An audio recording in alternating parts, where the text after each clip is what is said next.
Avengers Age of Ultron is an odd movie. There's a lot of good parts in it, but there's also a fair criticism of the film not serving some of its main characters very well. One of the best examples of this is Thor. Apart from being an instigator to one of the best scenes in the MCU ever, to which I'm obviously referring to the party scene where they all try to lift Thor's hammer, Thor takes a back seat in the movie to mainly serve as a hype man for the next big Avengers conflict, the Mad Titan Thanos, as well as provide exposition about the Infinity Stones and just how powerful they actually are. Here's where the connection to the Eternals could possibly be. In one of the quick flashes during Thor's vision in the pools, right after Ultron says the word extinction, there's a shot of something crashing into Earth.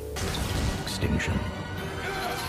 Now, given the whole final conflict of this movie is Ultron essentially lifting up the capital city of Sokovia and slamming it back down to Earth in order to wipe out humanity, I think it would be easy to assume that's what we're seeing, especially because it comes right after Ultron's line of extinction. But this doesn't exactly work. The shot is of something crashing from a long ways away, something that came from the depths of space. It's not just Novigrad being thrown back down, and since this is the part of the movie that's all about setting up the Infinity Stone conflict, you kind of figure it has something to do with that, right? Well, we know it's not a shot of any of the stones landing on Earth, or it's not anything that ended up matching with anything we saw in Infinity War and Endgame, so what is it? Well, it could have actually been teasing what happens after Endgame as a result of the stone's power, and it could be a reference to the Deviants and the mysterious events known as the Emergence.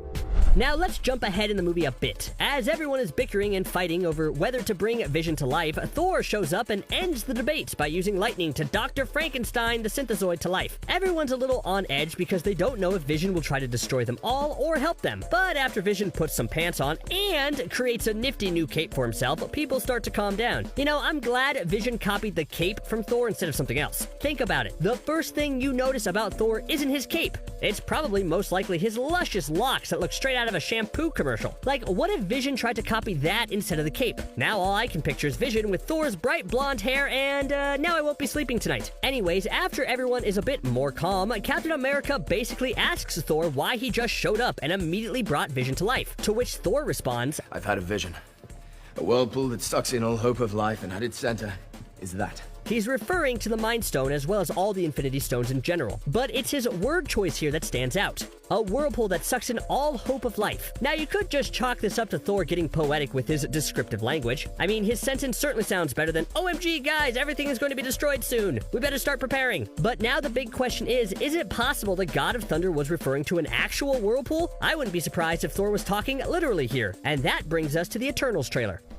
The official trailer for The Eternals promises to deliver big things for the MCU and set up the new phase of this universe, and a lot of different universes for that matter, post-Thanos. We know that the Eternals have been hidden for thousands of years, and something big is going to finally get them involved in what's happening in the world. Of course, the biggest question that everyone is going to ask is, where were you guys before? And the trailer seems to answer that, with Cersei seemingly explaining that they were instructed not to interfere on Earth unless deviants were involved. Which, I mean, okay, I sorta get, but if they knew about things like Ultron wiping out all life on Earth with Novigrad, you'd think they could be a little lenient, right? Like in Ultron's case, what's the point of not interfering and hiding among the humans if all the humans were about to be wiped out forever? And in Thanos' case, that argument falls apart even more. They were instructed to not interfere in human conflicts, but Thanos was a universe-wide threat. That wasn't just a human conflict. They really should have gotten involved. Anyways, and because they didn't, Thanos' actions seem to have led directly to the Deviants anyway, so that's their bad. But now here's where things get really interesting. Obviously, it should be noted that trailers don't always tell the full story, but if we go off the Eternals official trailer, it connects to everything I've been talking about. As Salma Hayek's character Ajak explains, the energy from the snap that saw the return of half the population somehow provided enough of a power boost to start the emergence process, which is probably about the deviants emerging from wherever they've been to presumably wipe out all of humanity. As Ajak talks about this, we see something crashing to Earth, followed by a massive whirlpool-esque destructive force eating up land. The thing is, the shot we see in Eternals looks strikingly similar to the shot in Age of Ultron during Thor's vision. Yes, it's not an exact match, but it's close enough that people have noticed. Now, again, the shot in the Eternals trailer could just be something unrelated to the emergence, and the big whirlpool could be more of a tidal wave that takes place at the beginning of the movie or something, but as of now, it's feasible to think that Thor's vision relates to the Eternals' main conflict. And is that a game changer? Not really, but it is still cool to think about the MCU planting the seeds of something for Phase 4 at the end of Phase 2.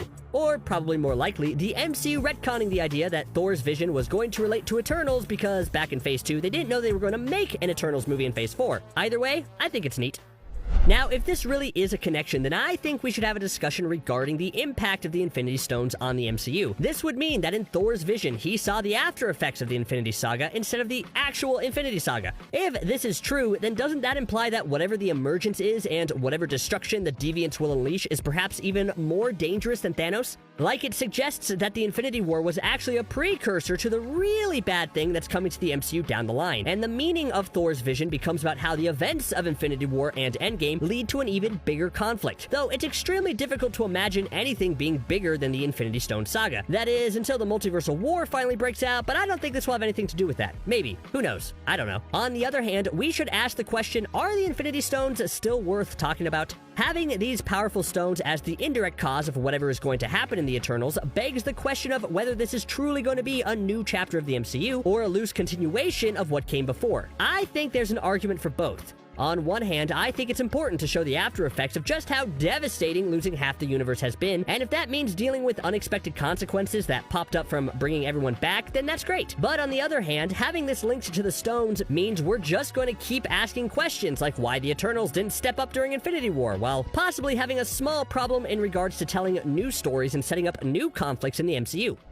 But just who are these new villains, the Deviants, and why would they be so important that their return was teased in Avengers Age of Ultron? Well, first off, their names are just awesome. Deviants. It's simple, easy to remember, and has a slightly villainous connotation to them. And they look like they come in different varieties. We see Icarus fight two Deviants in the final trailer. The first is one that emerges from the ocean. It kind of looks like some type of primal beast with wings and incredible strength. Given that Icarus is in his full costume and the human he's protecting looks to be more from a primitive age, I would say the likely guess is that this was the Eternals' first appearance on Earth, resulting in the superheroes locking away the Deviants forever. The second Deviant Icarus fights looks to happen in more modern times, as evidenced by his trendy plainclothes. So you could assume that most Deviants will look like this throughout the movie, and if there's a big CGI battle at the end, it will probably be the Eternals versus an army of these creatures. But then you have the other big villain of the movie, General Crow, who looks more like the Deviants from the comics and will presumably be trying to help the emergence happen in order to wipe out humanity. His backstory, though, in the comics is complicated, and it makes me wonder just what's in store for the character in the movie. The trailer shows him having Angelina Jolie's Athena in his clutches and threatening her with a standard bad guy monologue, but in the comics, Crow and Athena are secret lovers and has even assisted the Eternals from time to time. He's also a shapeshifter who's had to hide this power from his own people, so do with that information what you will. I just hope that since Legion actor Dan Stevens is voicing the character, we'll get to see Crow shapeshift into Dan Stevens at some point. That's the dream. So let's take a moment to talk about the actual emergence. It looks to be the main event that the Eternals have to stop, and it's going to join a long list of MCU-related catastrophes that require some superhero intervention. But what will it exactly look like? How do you stop something like that?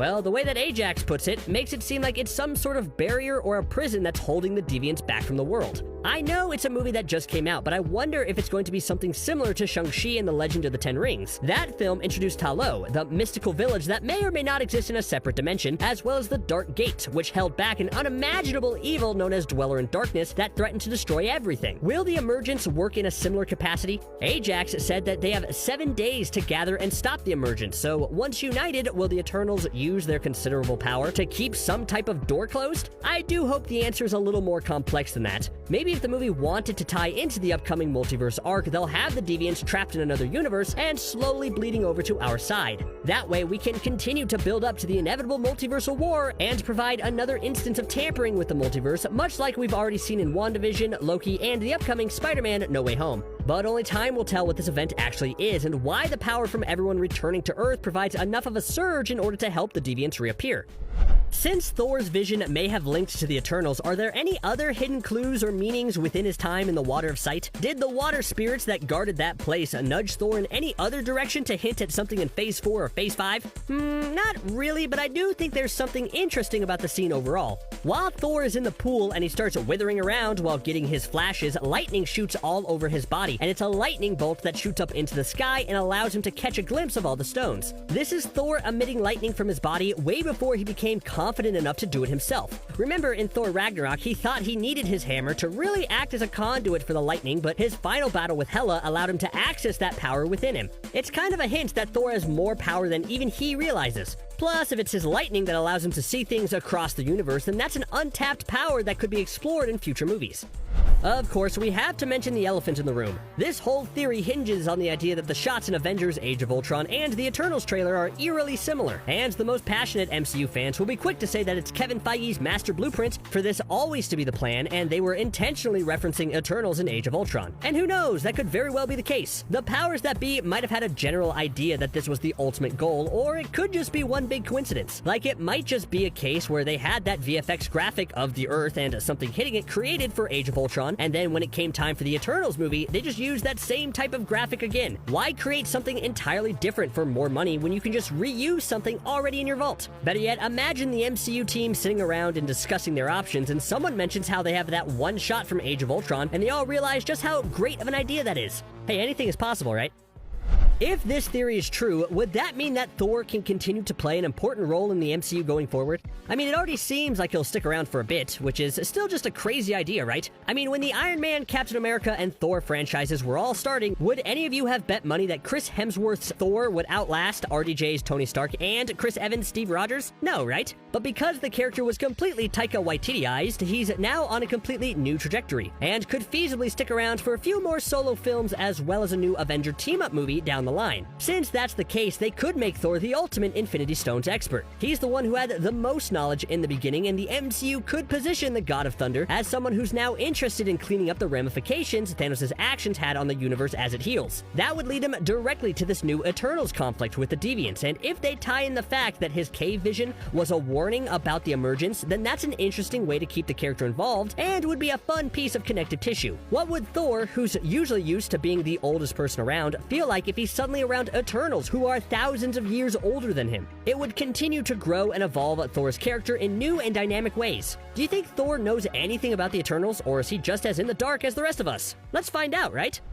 The final question that we have to consider is regarding the Eternals' future in the MCU. If they make it so Thor's cave vision was directly referencing the Eternals, then wouldn't that kind of mean the Eternals are practically the linchpin of the entire MCU? It makes them extremely important, and it's going to be fascinating to see how central of a role these immortal beings will play in the future. I mean, Richard Madden's Icarus says at the end of the first teaser trailer that maybe he could lead the Avengers in the future. Of course, everyone laughs at him, presumably because the idea of them stepping out of the shadows and being heroes is such a preposterous idea, or, you know, maybe Icarus just isn't that great at being a hero? Like, are the Eternals laughing because when they play kickball, is Icarus always the last one picked? I guess time will tell with that, but obviously the Eternals won't stay hidden any longer. You would assume after this movie they will take a more active role in the universe, which could potentially change the way Earth interacts with the greater universe overall. Although this is probably a little unfortunate. I mean, think about where the MCU is going. When the Eternals decide to not be hidden anymore and be a part of this universe, they'll immediately get caught up in whatever multiverse shenanigans are coming down the pipeline. But hey, given how crazy the next few phases of the MCU will be, it'll be nice to have a team of Eternals who are willing to fight for our planet now.